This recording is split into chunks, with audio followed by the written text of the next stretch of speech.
Hi, everyone. The biggest story this past week was that former number one overall pick Bryce Young was benched for Andy Dalton for the Carolina Panthers. This created a whole bunch of conversation. Is Bryce Young the guy? He's always been undersized. Is it David Tepper? And what's going on with the Carolina Panthers? The biggest question that I've always wondered is whatever happened to quarterback development? Since 2011, we've seen a multitude of rookie quarterbacks who come in, who start. Some do well, some do not. But what happens? When did we get to a point where we are no longer letting these rookies, essentially these next group of kids, they'll say, come into the league, develop, learn what the NFL is about first, then play the following year? And even then, what is the real problem with Carolina? Is David Tepper the problem, the owner? And to be more specific on that, is since 2018, the Carolina Panthers, and since he has taken over, has had four new head coaches, or four head coaches in general, plus three interims.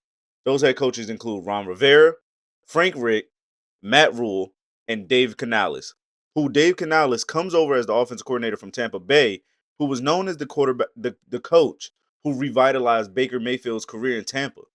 So, what is the problem in Tampa? They do not have many weapons around Bryce Young. They do not have many stars around Bryce Young. But I'll get back to that just a little bit later. Let's start with the rookie quarterbacks.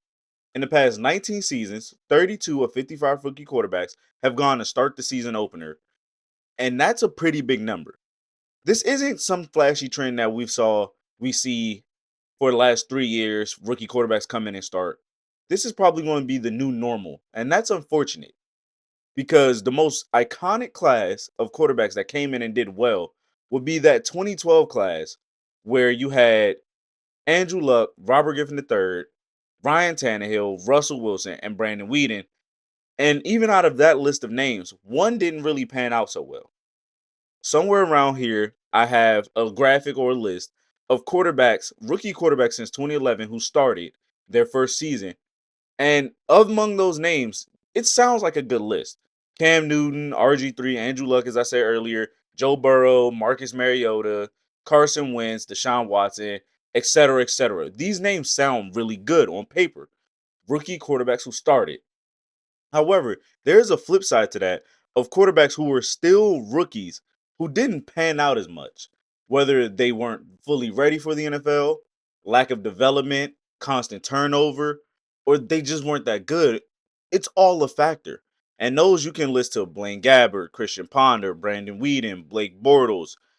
Their list goes on and on. Mac Jones, who's currently a backup in Jacksonville. So, when did this become a thing where players, i.e., specifically at the quarterback position, are not allowed to wait their time and develop into the NFL star that they're supposed to be? Because we have numerous of evidence of quarterbacks who waited their time, and then when they played, they were just as good, if not better, than where they were in college. Those names will also be listed somewhere around here. But notable names I can include is Super Bowl champion Nick Foles, Super Bowl going and Super Bowl champion, even though he's a backup when he won, but he has been to the Super Bowl, Jimmy Garoppolo, Dak Prescott. MVP winners and Super Bowl champion in Patrick Mahomes, and MVP winner in Lamar Jackson. And that's just a small sample size of the list of quarterbacks who've had to wait. There is still a greater return of quarterbacks who may not play their first year. By year two, year three, they saw the field, and not only did they win games, but they played exceptional. So back to the Carolina Panthers. I said earlier in 2018 when David Tepper took over as the owner of the Carolina Panthers, they have gone through four head coaches and three interims. So that's a total of seven different voices. Specifically, let's focus on the last three. Matt Rule comes in. He only has 1 year. He's given, and that's Bryce Young's first year into the NFL, which is a trial by fire year. Nothing exceptional is supposed to happen. But also, you traded up for the number one pick. You didn't do anything well with it. You gave away a lot of assets and a lot of resources and didn't get much value back to benefit what your future would be going forward. So you get Bryce Young under Matt Rule's offense. It could have been the pressure. It could have been The fans, whatever, Matt Rule's canned after year one. Interim head coach steps in. Steve Wilkes has to work with him. Doesn't get much production out of it. He also goes. Then you go get Dave Canales. Dave Canales in these first 3 weeks has shown that he can call some plays, but some of it does come down to the execution of the talent. But it's not looking really good. However, this past weekend, we did see Andy Dalton in this same offense. It seems to have a little bit of a spark. Now, some people say good, glad, the offense supposed to, but guess who's the quarterback? A 9-year veteran, 10-year veteran.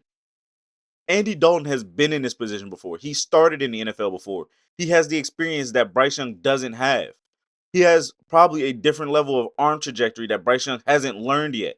The offense is supposed to look better. The ball's supposed to get out his hand faster. But the confidence of this young quarterback could be crushed. And it's not like Bryce Young was terrible. The problem is a lot of people have now gone about this as if Bryce Young's a bust. We don't know if he's a bust or not because he has been given the time to show what he can do. Let's really be honest here. What talent does he have around him? Adam Thielen isn't a Pro Bowl caliber receiver that he once was. Deontay Johnson is a solid number 2 receiver, but you need him to play like a X factor number 1. That's not going to happen. Then you have a rookie receiver in Xavier Legette from South Carolina. What can Bryce Young really do with these weapons? Chuba Hubbard in the backfield. None of these guys scream wow factor to opposing defenses. They're great players. They're NFL talent players, but none of these guys scream the wow factor. So what's the problem here? You knew trading up for the number 1 pick, you were going to go have Bryce Young, and you've shown, and there's evidence that you wanted Bryce Young as your guy. The terrible part for Bryce Young is that he'll always be compared to CJ Stroud going number 2 and seeing his success. The biggest problem that happened with the Panthers and gearing up for Bryce Young is that he does not have a security blanket. Where's Christian McCaffrey? Oh, he's on the San Francisco 49ers. Where's DJ Moore? Oh, he was part of that trade that led to him going to Chicago Bears so you can get Bryce Young. So with all that being said, is Bryce Young ever going to be the guy in Carolina? Dave Canales has said he's the guy, but what do you make of this? You guys let me know in the comments. Is Bryce Young a bust? Is his confidence shot? Do you believe that he can still go on? Who knows? But just for the record, the last 2 quarterbacks who were in Carolina Panthers systems that people have thrown away are now doing very well in this NFL season. Baker Mayfield and Sam Darnold. So I'll let you guys be the judge of that. Is it Bryce Young or is it the Carolina Panthers? I'll see you guys at the next one.